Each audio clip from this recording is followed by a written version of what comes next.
Welcome back, all my 40K fanatics out there. I'm DJ here with Tim's Nation to bring you another video for my cronies. It's been a while, but over the last week or so, I've been able to have some clarity. Been very well rested. My mind is starting to clear, and I'm filling it with 40K. So now, with all the 40K that I'm filling it with all the thoughts and everything going on, we are getting ready for the next round of Land and Mines tournament. And I will be playing Necrons. I will be playing Canoptek Court. And it got me thinking, you know what? It's been a while. I want to do a Necron video. So today we are doing a tutorial on the Canoptek Court. And before I get into it, let me throw that one lovely YouTube affidavit that has to be in there. If you haven't subscribed to the channel already, please do turn on the bell and get notified on all the content we bring you here on the channel, including post this video. I will be having my army list video, which will be the list that I will be playing against Lane and his Death Guard this week. Now, but that's not what we're here for. We're here to talk about the Canoptek Court, and this video is for those who are brand new to Necrons, that are curious and they see the Canoptek Court, they think it looks really cool, they'd like to try it out, and kind of want to get some ideas of a direction to go in when they're collecting models. Veterans of Necrons or collectors of Necrons that maybe would like to add more to their collection, but aren't sure 100% on where they need, what they need, or where they need to go for those units. Or even veterans who already know all about Canoptek Court that may be able to give some other feedback in the comment section that's helpful not only for myself, but for all the other, any of the others that I mentioned, because if I missed it and I don't see it, there's probably others who haven't seen it as well. Or just general opinions, maybe some other unit configurations that they like or ways that they've played. By all means, it is all very, very welcome. And yeah, so this is a video. I love the Canoptek unit. It's always been a favorite of mine. So this is one that I have a lot of passion about. It's a very, very passionate detachment for the Necrons. So with that being said, we're going to jump into it. Now, there's a couple things you should know before going into this video. Number one, I will not be covering every single data sheet in depth. I will reference data sheets, reference abilities, and talk about things, but we're not going to go super into it. So we're not going to clear through the whole codex with this. Number two, I won't be covering every single stratagem. I'm not going to go straight down the list with it.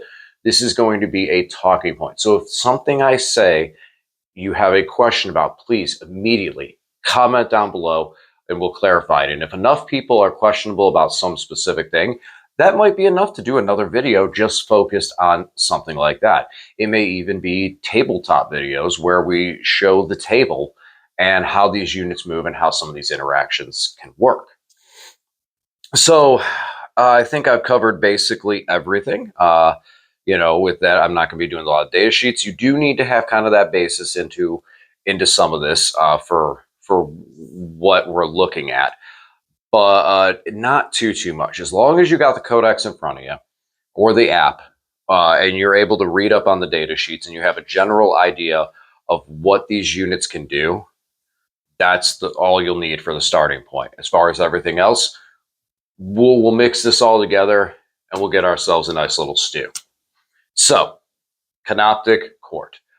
What is the Canoptek Court? Well, this is one of the 5 detachments that Necrons have, one focusing on, obviously, Canoptek units. It also benefits Cryptek units, which a Cryptek unit, by definition of the rules, is any unit that is led by a Cryptek model or the Cryptek model themselves. Crypteks being Technomancer, Chronomancer, Plasmancer, Psychomancer, and Illuminator Xeris. Can't lead a unit, but he's still a Cryptek. Now, this is important for their power matrix and some other abilities, but one stratagem that was nerfed, which we'll talk about in a second here, that doesn't affect them. Regardless, Crypteks are the big leaders of the army. Not the only leaders, but the big leaders you want to take, and the only leaders that can take any of your enhancements. Now, what the Canoptek Court does as a detachment is you gain full rerolls to hit, shooting and fighting, for any unit that is wholly within your power matrix. So what is a power matrix? Well, a power matrix is your deployment zone, is always your deployment zone. It is no man's land if you control at least half of the objective markers at the beginning of any phase. This is important with some other things and how they trigger later on, we'll come back to. Or your opponent's deployment zone if you control their home field objective marker. So how this works and why this is super powerful is some of the Canoptek units, actually most of the Canoptek units, have weapon skills and ballistic skills of 4 on their weapons. So having a full reroll is very, very nice. The units that do not have it are usually fire the particle weapons, such as the spiders, or your Cryptek-led units, which the only units that can be led by a Cryptek are immortals and warriors.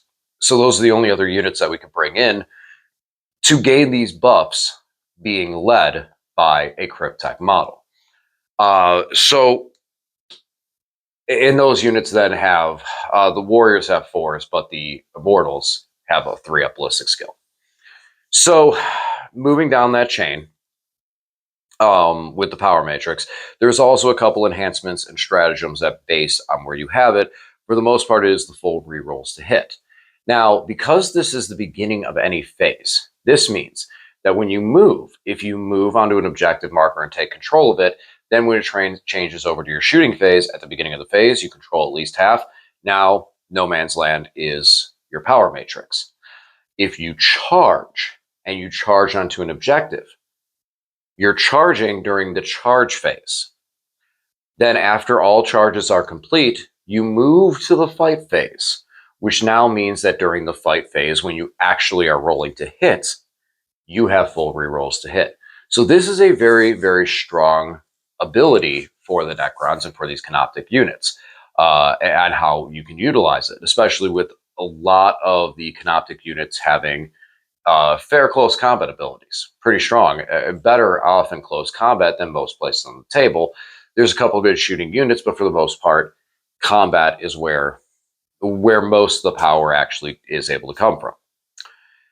As far as enhancements are concerned, we're going to jump over to that. We have 4. You have the Dimensional Sanctum, Hyperphasic Fulcrum, Auto Divinigator, and the Metrodermal Tulsa Weave. I have used every single one of these in an army. The Weave, okay, so the Dimensional Sanctum is almost an auto-include, in my opinion. You gain Infiltrate.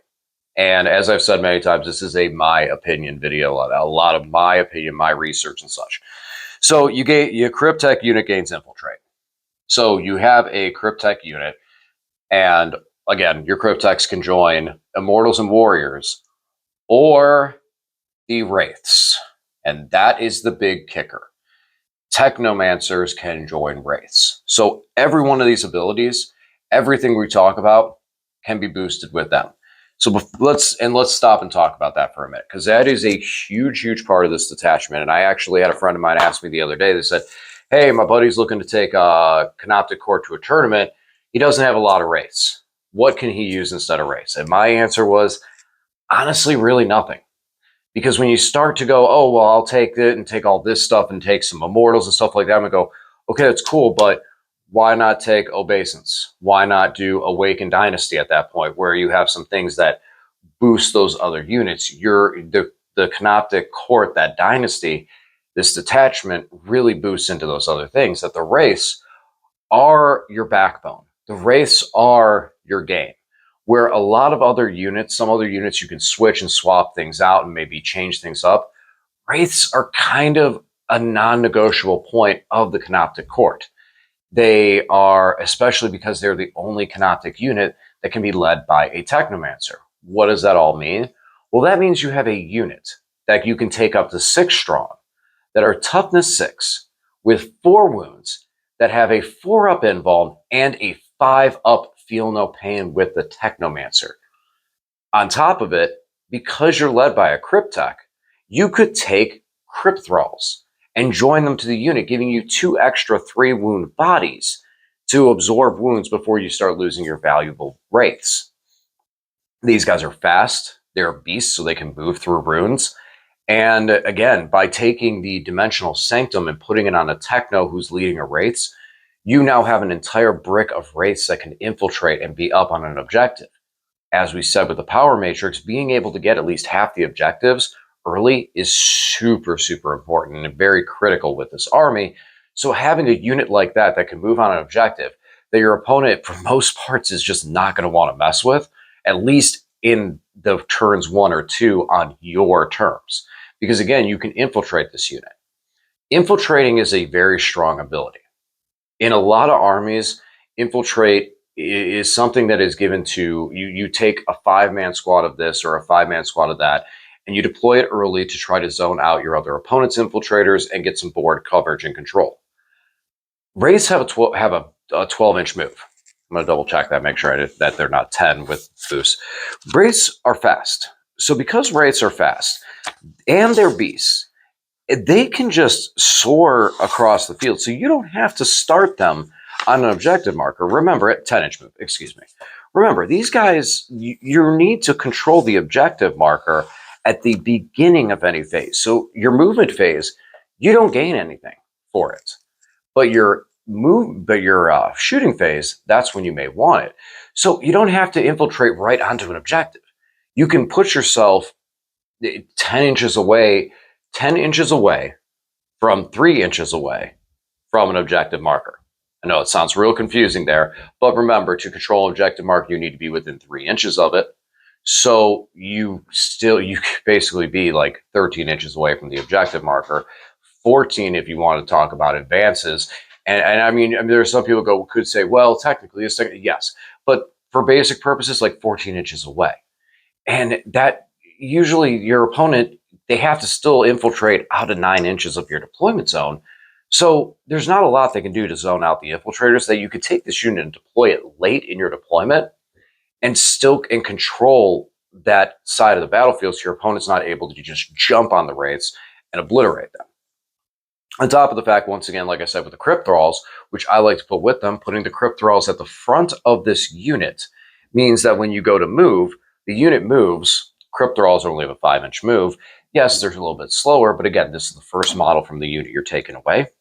These are the guys who are, they're going to be able to at least be dragged along with the unit. Like if you charge, they get the same charge distance. So they'll be able to drag along and pile in and consolidate and do all that stuff to get dragged through with them. But it's not necessarily that bad. Again, you put them up front, then the unit moves. Well, they go 5 inches forward. The rest of the unit has a 10-inch move, but then you have models that are behind that are, you look at like the base size and stuff. So if you're 3 or 4 inches from the front, then you have to go that 3 or 4 inches first. So now you're only really moving the Wraith model 6 or 7 inches plus 2-inch coherency. You're not losing anything the way you're moving these guys, and you're getting across the field. So that dimensional sanctum is huge as far as being able to get the power matrix. I think it's an auto include. I think it's an auto include with a squad of Wraiths. I think it is Technomancer, Wraiths, Infiltrate. Chronomancer's optional. 60 points is a bit steep for those two, or sorry, Chronomancers. Crypt thralls. I get it. A little steep, optional. Just letting you know that it's an option out there. It's one that I personally like. I still take them, but it is an optional unit. As far as the other enhancements, some of them are fun, but I don't think they're as huge as that Dimensional Sanctum for having that infiltrate. You have the Hyperphasic Fulcrum. It gives you the unit reroll wound rolls of 1. So this is something you can put onto your Necron Warriors. You can put on your Immortals. But here's the thing. Immortals already have reroll once. And then they get full rerolls to wound versus units on objective markers. So it's a waste on them. Necron Warriors, in my opinion right now, are one of the worst units in our codex. They reanimate the same as everybody else. They have 1 wound, low toughness, low durability, pretty expensive for that fact, and a bad ballistic skill and weapon skill. There's not a lot you can do with them. There could be some arguments for Awakened Dynasty or Obeisance because of how other things function. But right now, as far as if you're looking at battle line units, Immortals are the way to go. Rerolling wounds is huge. They have a T5, so at least they have a little bit more resilience, a 3-up save, the list goes on and on. Yes, Necron Warriors, you could throw a Technomancer or a Chronomancer in that, or not Chronomancer, oh, that is one Chronomancer I did forget. Good old Mr. Oh my gosh, I am totally blanking on his name. We have one more in the character column of Technomancers, and that is terrible, terrible. Someone's going to yell at me. I'm sorry.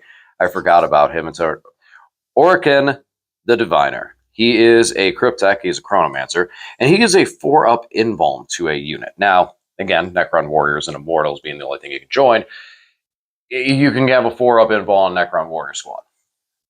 It's a lot of durability for 20 bodies. But the cost versus the damage output versus what they do, not really where I want to see it. Plus, Orkin cannot take one of the enhancements because he's a character. And again, all of these enhancements can only go on Cryptek models. So you can't take like an Overlord with a squad of warriors, give them infiltrate, put them up there. You can translocate them for advancing 6, but that's it. Auto advance 6. But you can't infiltrate them forward and then have Orkin there to give them the 4-up invuln. And you can give them the Feel No Pain 5-up, but they're only a 4-up save base. And then they only reanimate D3 without having something like a Reanimator or a Ghost Arc nearby. That's all you're getting from. And then when you start talking about those things, then I say, okay, but now you have all these other units. Obviously, the Reanimator is a Canoptek unit, but you have other units that you're starting to build into. It's like, but look at things like the Obeisance. Look at things like the Awakened Dynasty, where you get these other abilities, for example, to be able to stand your characters back up with a strat. I mean, it starts to lean that way as opposed to the Canoptek Court. So the rerolling ones to wound, you can put it on Technomancer, put it with Wraiths. I usually never have the points for it. I can see some value behind that, rerolling ones on the Wraiths. That's pretty cool. But those are really the only units that would gain the ability or gain that perk from it.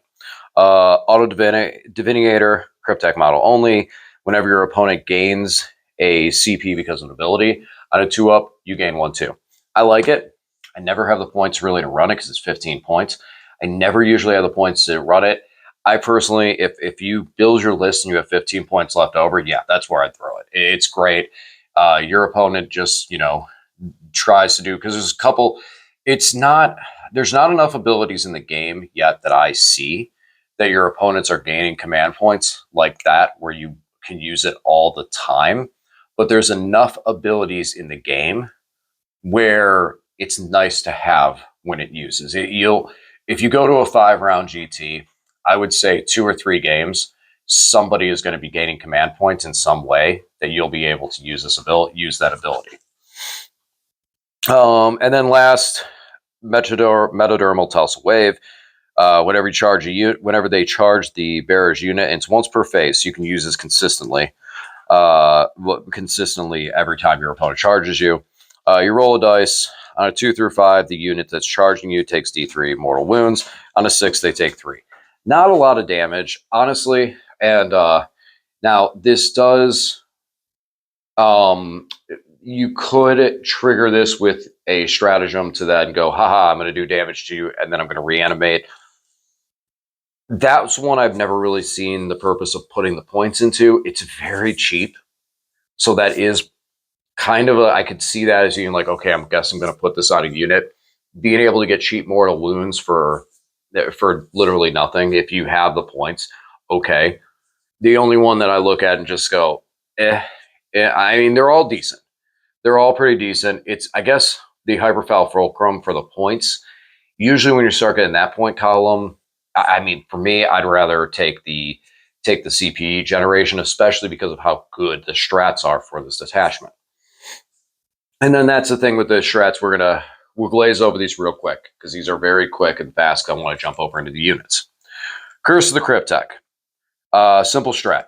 When your opponent kills one of your Cryptek models, you do this, and then every single Canoptek unit, only Canoptek in your army, gets to add 1 to the hit and wound roll versus that unit. So Angron comes in. I mean, in my current list, I am running a solo Cryptek. So Angron, if he was on the table, he comes whooping at a wall, then I'll go run my Cryptek at him and go, haha, you have to kill him. And when they kill him, I spend a command point, and now my entire army is going to be re-rolling hits and wounds of 1 versus Angron. Goodbye. Love it. So that's cool. I like that one. It's fun, but it's sometimes difficult to have the CP for it because of some of the strats and the way they work. It's still a neat, good one to have. Reactive subroutine. If your opponent ends a normal move, advance, or falls back within 9 inches of an enemy unit, or within 9 inches of a Canoptek unit, you can then immediately move 6 inches. 2 ways this works. 1, you can move forward, steal an objective, or you can run away back behind a wall, especially if it's like a vehicle unit. You go, haha, I'm behind a wall. Now you can't charge me.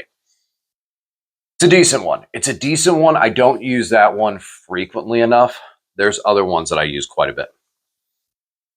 Cynosure of eradication. We're going to come back to that because that's the controversial one that now is basically non-existent. Contratemporal shift. This is a big one.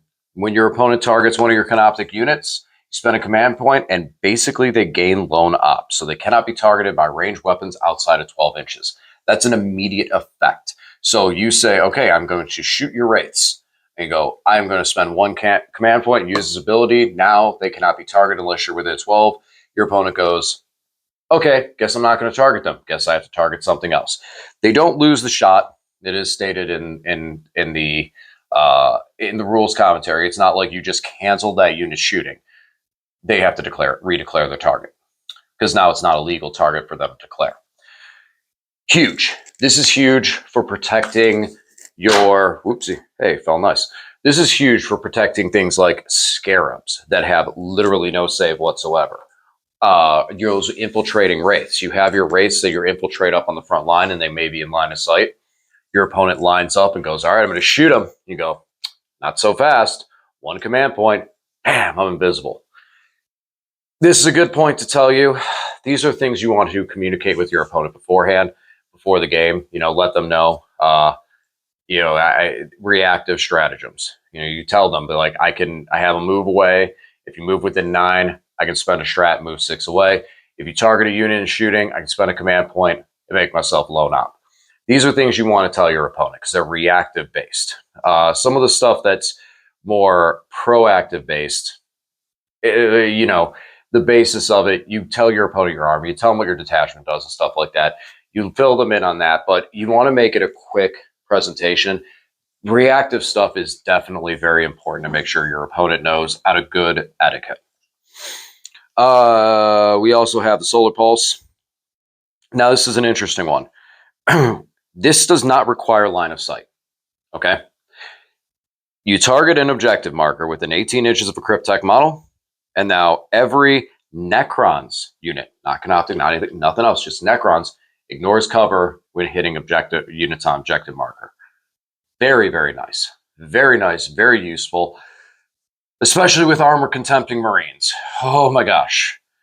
If armor contempt and cover, it gets really tough because of some of the AP on our weapons, especially with the Doomstalkers, to be able to just go, okay, you can armor contempt, but I'm still going to get you. I'm going to get you at least on AP2 because I'm taking away that cover. So very, very useful. It does not require line of sight. Select 1 objective marker within 18 inches of your Cryptek model. So you don't even need to see the objective. You just need to be within 18 inches of the marker. Very important, the marker, not the radius. Because in a lot of our games, as you can see, we use objective markers such as this. And I'm sure you see these all over the place. These are the radial effect for where that base is for the objective marker. So make sure it is to the objective marker itself, not the radius. And then suboptimal facade. Every Necron detachment has its way of triggering an out-of-sequence reanimation protocol. This is theirs. When you declare a charge on a unit, spend a command point, and you can immediately reanimate D3. Again, so out of these, Curse of Cryptek, I use rarely. Suboptimal reactive, I use medium. The 12-inch, the load op, I use a lot. Solar pulse, medium. and the suboptimal facade, rarely. Where a lot of my CP goes is into, one, Overwatch, because we have one of the most devastating Overwatch units in the game, and we'll cover that shortly. Yeah, that's really about it. Then tank shock off spiders, because they're vehicles. Love that. But yeah, a lot of it goes into just making them lone op so I can't get hit. So I have these units that just to be able to move across the field with these units and not get completely blasted, to still put pressure on objectives, since again, we need to control at least half in the center. So the one I didn't cover is the only 2 CP strat, Cynosure of Eradication. I probably butchered that, but the one that says Eradication, I know that word's correct. So initially on Codex release, this was a stratagem that you could target a Cryptek or Canoptek unit and give that unit devastating wounds. Why this was so broken is because people were taking it on Immortals. You take an Overlord. This is a battle tactic. Overlord zeroes out the CP, so now you are giving your Immortals with Tesla, so they have sustained hits. You're giving that Tesla unit with sustained hits an additional the possible of devastating wounds, and then the unit has the ability to reroll 1s to wound or all wounds when shooting at a unit on objective marker.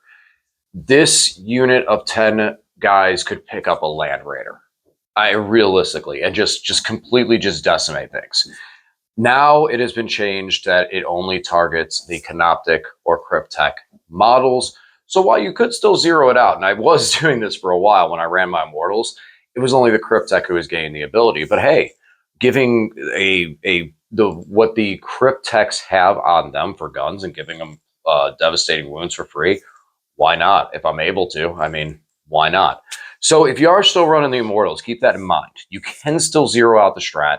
You can still use it on the unit. The only model that's going to get that ability is going to be the Cryptek model. But hey, why not? It's free. It's a free dev wound ability. And I was running the Chronomancer.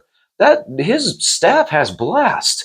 Giving that thing devastating wounds and D6 shots, that can wreck some people's day. All right.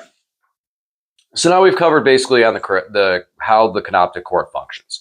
You want to play on objective markers. You want to be able to control at least half in the center field, so you have the full rerolls to hit. And you do have some tricks to be able to protect your units and get a little extra movement. So there are some tricks on that side. So now, what are these units we're bringing? We talked about the Wraiths. The Wraiths are very tough.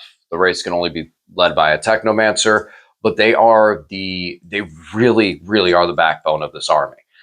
Some people will run 18, 3 squads of 6. I personally like 2 squads of 6. I've heard one of my buddies was discussing the fact of running like 3-man squads of Wraiths just because of how quick they are. I'm not as big of a fan because I feel like at that point, if you're not taking the Technomancer with the Wraith, if you're taking a Technomancer with 3 Wraiths, it's still kind of squishy. That the 6 really is really bulky for how many wounds it is to keep those alive. And you're not getting the damage output out of them. And then when you start looking at it, you could take things like Ophidians and other stuff like that. So I'm not a big fan of the small 3-man squads of Wraiths. I think 6-man's where it's at. Got to have a Technomancer with them. I think most would agree 12 to 18 is the right number. Either 2 big 6 or 3 big 6. I like 2 big 6 because there's some other stuff that I run, and there's some stuff I run that other people don't. We'll go into that and we'll talk about it. So first things first, let's go. Now, like I said, there are, you can take Lords, you can take Overlords, you can take all that stuff, but you have your Crypteks are your big leaders. So when you're doing this army, again, Technomancers give a feel no pain and are the only Cryptek model that can join the Wraiths. Otherwise, you're looking at Immortals with full rerolls to wound, or Necron Warriors, which reroll reanimation when they're on objective, but they're still reanimating D3, so you're only getting D3 back.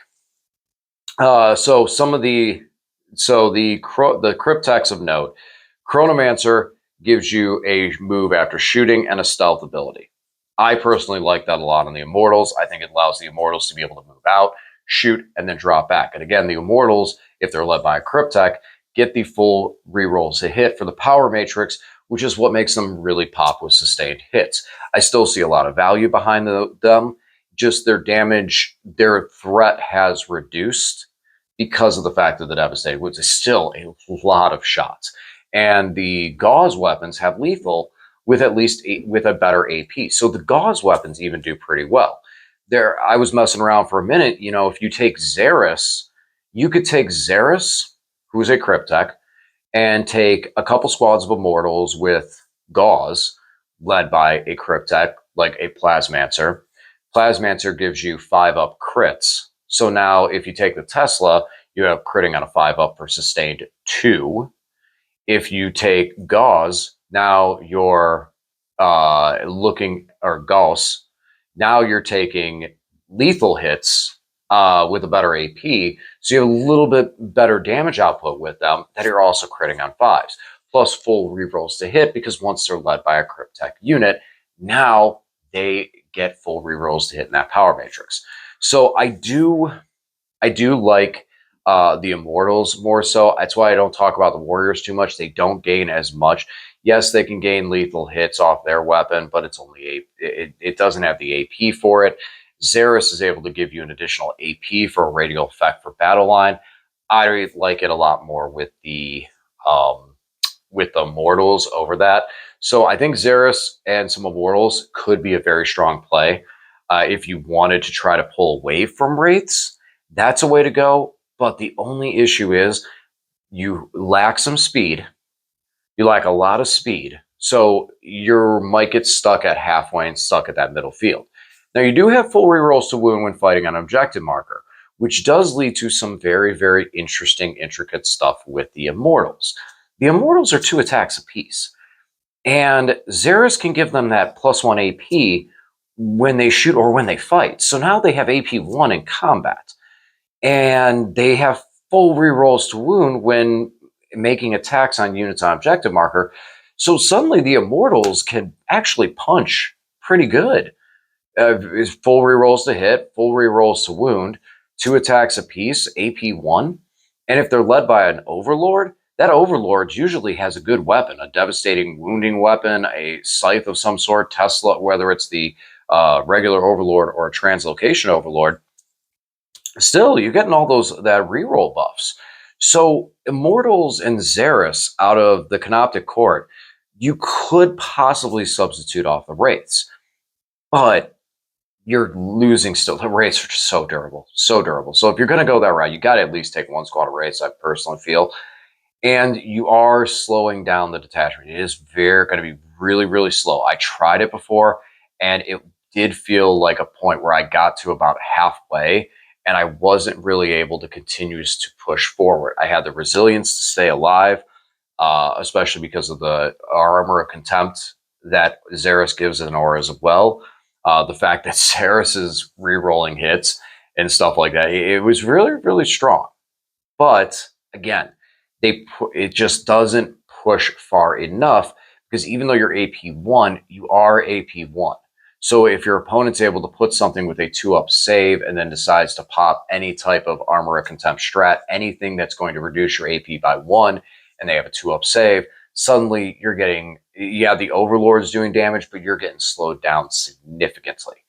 And it may take more time. Where units like the Wraiths that have fly, a fast move, multi-damage weapons and stuff like that can at least start to push through and do mortal wounds. So and the Wraiths are very fast, so they can also get to a spot that when your opponent hits, at least they're already where they want to be, whereas your Immortals are still going to have to take time and work to get there.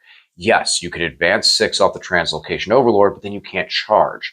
So you're looking at Wraiths that can move 10 and then charge, or Immortals that can move an additional 6 and not charge, or move 5 or 6, wherever the move is, and then have to charge. So there is a significant speed that's going to happen with them. Also, the Immortals are still squishy. They are a 3-up save. Yes, they have that armor contempt. Yes, they are toughness 5 with Xeris, but with Xeris being the armor contempt. But they are still squishy. You know, they get hit by some medium weapons and they're getting burned down real quick. So then you lose those units. You know, granted, like AP1, they're reducing to 0. Okay, 3 up saves. You get hit for 10 wounds. You lose 3 or 4. It starts getting rough. You know, that's one of the reasons you need to have an overlord for that resurrection orb, but either side of it to be able to pop and bring guys back. It's going to start burning. And in that same time too, when you start looking at the points, you have the immortals, which I believe it's 170 after the point increase. I think it's 170 for 10. Then you're taking the overlord, who is going to take that one well over 200. Then you have your Cryptek. Now you're getting into the 300 point column. Plus you're taking Xeris for almost 200 points there. Then you need another squad of immortals. And all this stuff has to be functioning around Xeris, which means that you have a brick that's here in the table and could spread out and get a little bit bigger, but that's where it is. And you need to hold 2 objective markers. Wraiths are very self-sufficient. So that's why I feel like with this detachment, the Wraiths are still the better play. But if you have a bunch of immortals and you don't have Wraiths and you want to run this, by all means, that one was a lot of fun. I did enjoy having those full rerolls, and it is fun to go, all right, I guess I just reroll everything because they're all led by a Cryptek. So keep that in mind coming into this, that if you're trying to get used to it and you do have a bunch of immortals and that's the way you'd want to go, that will work. It will function nicely with Xeris. It's a very, very pretty list. It plays really nicely and very fancy.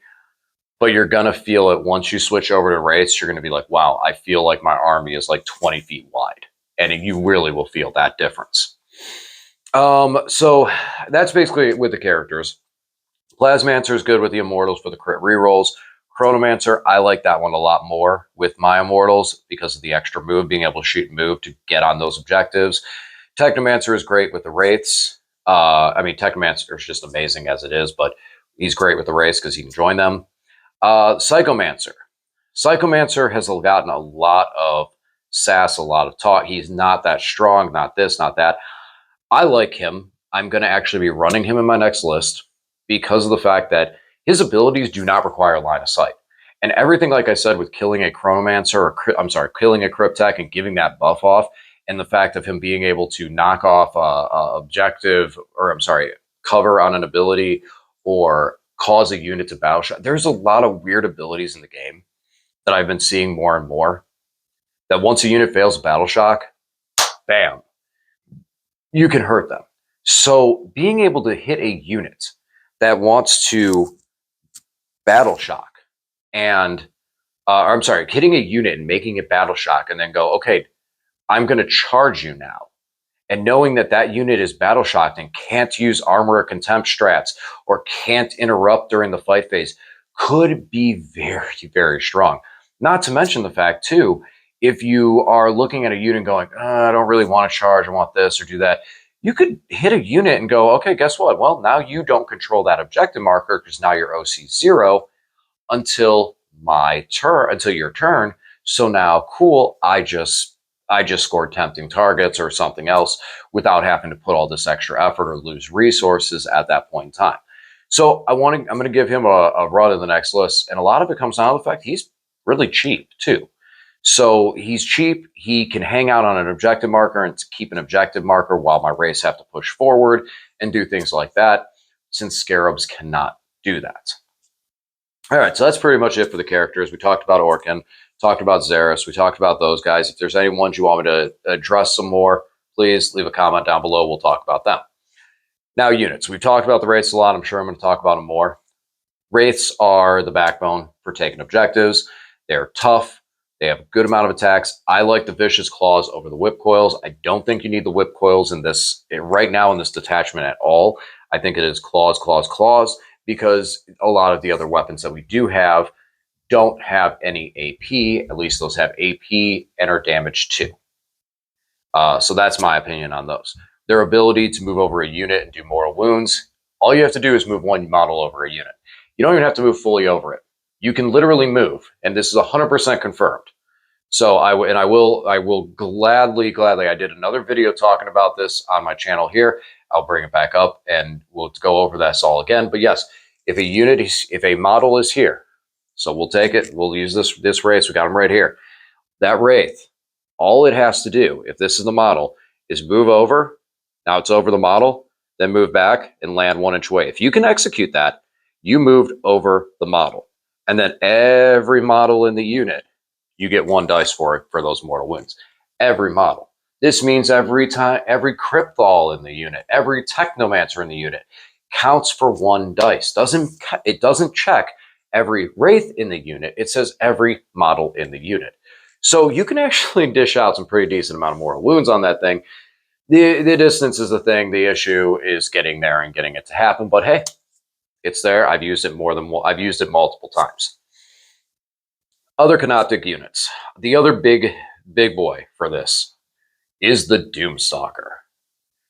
This thing, 3 of them is required. 3 of them is necessary. This is, a lot of people go, oh, I could take the Doomsday Architect. No, you want the Doomstalker. You want 3 of these guys. This is where anybody who bought 3 of them because they look cool and were hoping they were going to be good, this is where they're good. The Doomstalker, you put it in a power matrix. So your home field, which is always a power matrix. It is Canoptek unit. It has full rerolls to hit. D6 plus 1 shots, high strength, better AP, flat 3 damage. This is your anti-everything gun. And its ability. For 1 command point, you can overwatch, and it overwatches on a 5-up. Your power matrix does affect the overwatch. So that is a model with a gun that has full rerolls to hit in your power matrix for a high strength weapon. 5s to hit. So powerful. And it's D6 plus 1 blast. So you have blast. So if your opponent brings a unit that is 5 or more, you're getting more shots on them. And this is an anti-infantry galore. 3 damage, Terminator is good. Terminator damage. As well as tanks. You have a high strength. You can do a lot of damage. These guys are beautiful. And a 4-up invuln too. 4-up invuln. Now you may say, you know, we're giving everything else feel no pain. How do we get these guys feel no pain? And that's one of my favorite units. The Canoptek Spiders. Canoptek Spiders, you can take them in 2 squads of 2. And they punch like a thunder hammer, basically. They have an aura effect to give all your vehicles a 6-up feel no pain. They can also give a 5-up feel no pain versus mortal wounds and psychic attacks to everything in their aura. They can put Scarabs back. They put 1 Scarab model back per model in the spider. So multiple units can put multiple Scarabs back into 1 unit. And they have the Particle Beamer, which is a gun that has D6 shots, blast, strength 6, AP 0, 1 damage, devastating wounds. They can both take it. But they don't just take 1, they take 2. It's not twin linked. They take 2 separate ones. So that means you have 4 D6 out of each one of them. Yes, I know twin link would be nice because of the devastating wounds, but you get 4. 4, 4, 4. And if you shoot into a squad of like 20 dudes, you're looking at 4 plus 12 D6 shots. That's huge. That is just a bucket of dice that you're just throwing at your opponent, and full rerolls to hit if you're in a power matrix. Why not? These guys are also vehicles, so they will also get their 6-up feel no pain. Now hold on, I know I'm just making sure because it's 4. You get 4 per thing, then you have 5, so it's 4. So you get 8. Yeah, you have 4, 8. I'm sorry, 16. I said 12. It's 16 because you would have 4 per 5, 4 extra shots per 5. So you'd have that going off 4 times. So yeah, it'd be 16 shots. Excuse me, 4d6 plus 16 shots. And then they're vehicles, so you can tank shock with them if you wish. They have decent strength, so against infantry and stuff like that, bam, they're going to punch up. And then again, full rerolls to hit if they're in the power matrix. Since they're vehicles, they'll also give themselves their same feel no pain abilities too. They also have reanimation protocols, so if your opponent doesn't clear them out, you can reanimate a spider back in the squad. Other units of Canoptek. So we have the Canoptek Reanimator. Glaze over him real quick. The Canoptek Reanimator is Canoptek Reanimator. Doesn't really gain a lot from this detachment. The biggest thing that I could say you gain from him is being able to spend a command point to make him lone op. So you could put him into positions to be able to give more of the reanimation buff. But with multi-wound models and units and stuff like that, I found that he doesn't really, his extra reanimation dice does not seem to time out very well with units. And because of a lot of the units having self-sufficient capabilities, yes, the spiders give the Doomstalker the reanimation, but that's one unit that you need, or not reanimation, the feel no pain. That's one unit. The reanimator, with it only being a 3-inch range, and the spiders, there's a 6-inch range, and you have two, so you have a 2-inch coherency plus 6 inches off of that. It gets kind of tough. So I don't like the reanimator too much in here. You do have the ability to spend the command point to make it low op, which is pretty cool. So I'm not saying it's just like it's garbage. I just do not personally prefer it. It's still, like I said, being able to spend a command point to low op that thing means that you can put it in more aggressive positions and not have to worry about it getting shot off the field from long range. And I mentioned the thing's got a 4-up feel no pain. The thing is tough. The thing is really tough. Much like Xeris, that thing is really tough. Went over the spider. So Scarabs. Scarabs are going to be making a return in my next list. And the reason being is in the past, Scarabs have been sacrificial units. They were something that we could give the Chronomancers in previous editions, could give them a 5-up invuln. So they were super durable. And you wouldn't be able to give them feel no pain, but that invuln made them really tough to take down. They still have a lot of wounds. Excuse me, still a bucket of wounds, 4 wounds apiece. They are only toughness 2, so they're very easy to wound. And a 6-up save, which means most of the times they're not going to get any save. Even if they're in cover, they're not going to get a save. They have lethal hits. Again, they have 6 attacks, lethal hits. Think about that real quick. They are AP 0, but they are a Canoptek unit that has full rerolls to hit. 6s are lethal. So you take all your dice, you roll 6 dice per guy, take everything that isn't a 6, pick it up, roll it again, take everything that's not a 6, take everything that's a 5 now, pick it up, and you're probably going to roll for 6s because they're strength 2. But it's just buckets of dice. It's just sheer volume of dice off of a unit that's 40 points for 3, 80 points for 6. They reduce your opponent's objective control value by 1 within engagement range, and they also gain +1 OC if there's a Cryptek nearby. They also explode for mortal wounds, and that can be very, very big, especially if you've got a spider nearby going, well, I'll just put some back, I'll just put them back, I'll just put them back.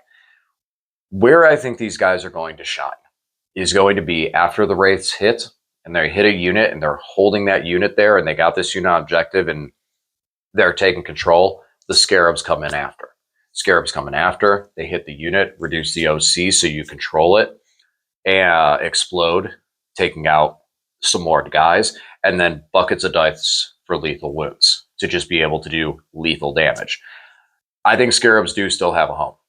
And it all comes off of that lethal hit. It's being able to, right here, this detachment is where they can play. It's not like they used to be able to play.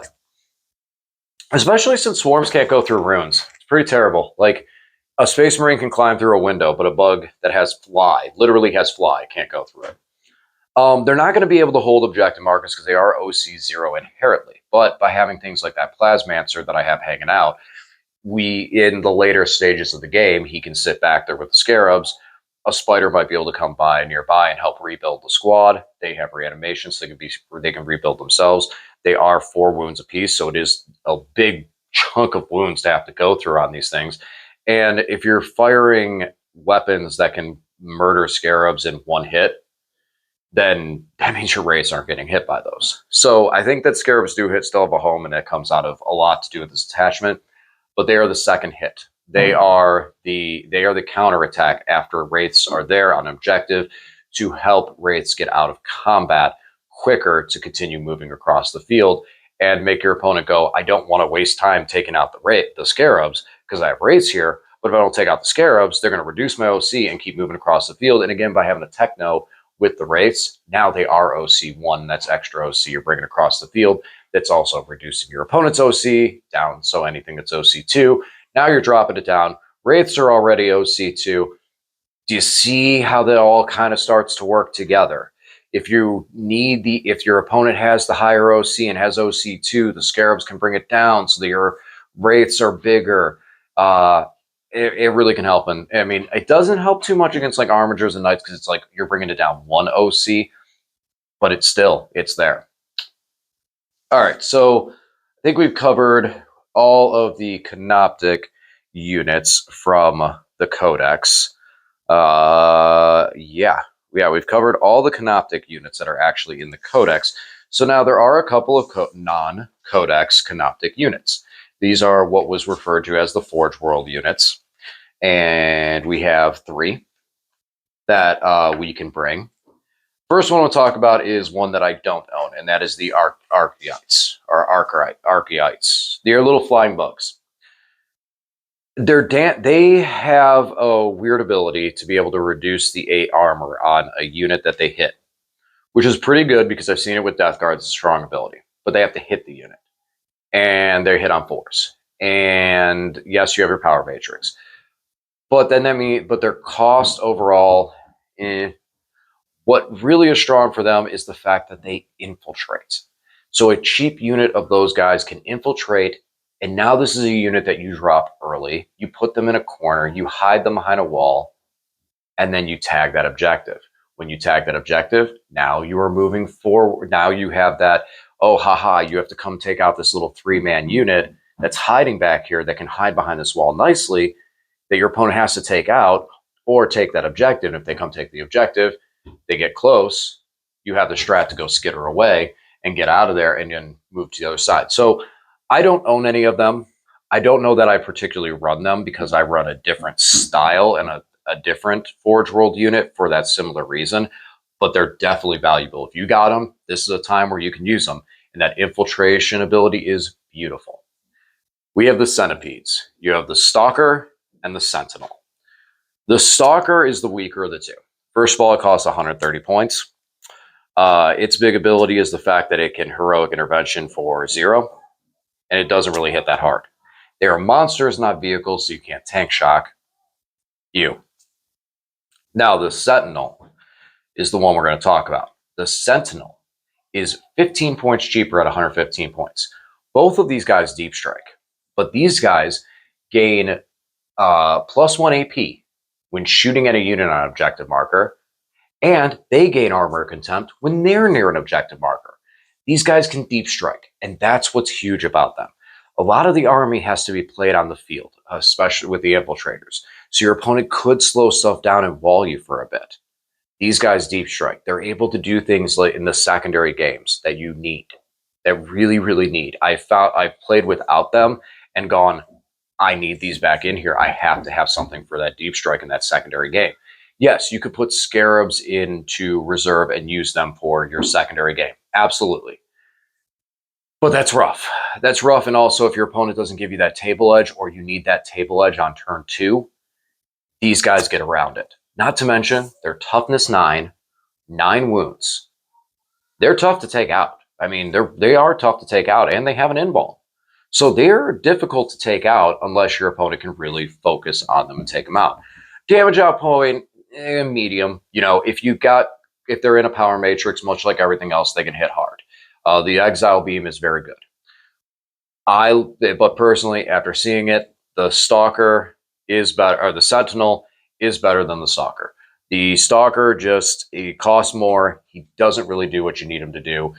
He is more of a combat version, and his combat isn't really that good, where the more shooting version actually has the ability to make that shooting good, where it's able to increase the AP on the objective marker versus it. So if you're going with the Centipede, go with the Sentinel, the one with the Exile Beam. If I mix those up, I apologize. You want the one with the Exile Beam.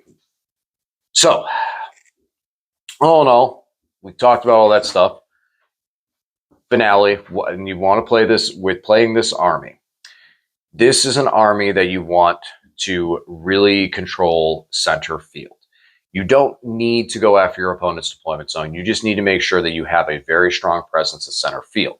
So things like the Spiders, Scarabs, units like that are able to strike into your Wraith holding units are very, very good. having things like the Doomstalkers that are able to have just eyes on the table are very, very strong. The Wraiths are not necessarily your damage dealers. They can do damage.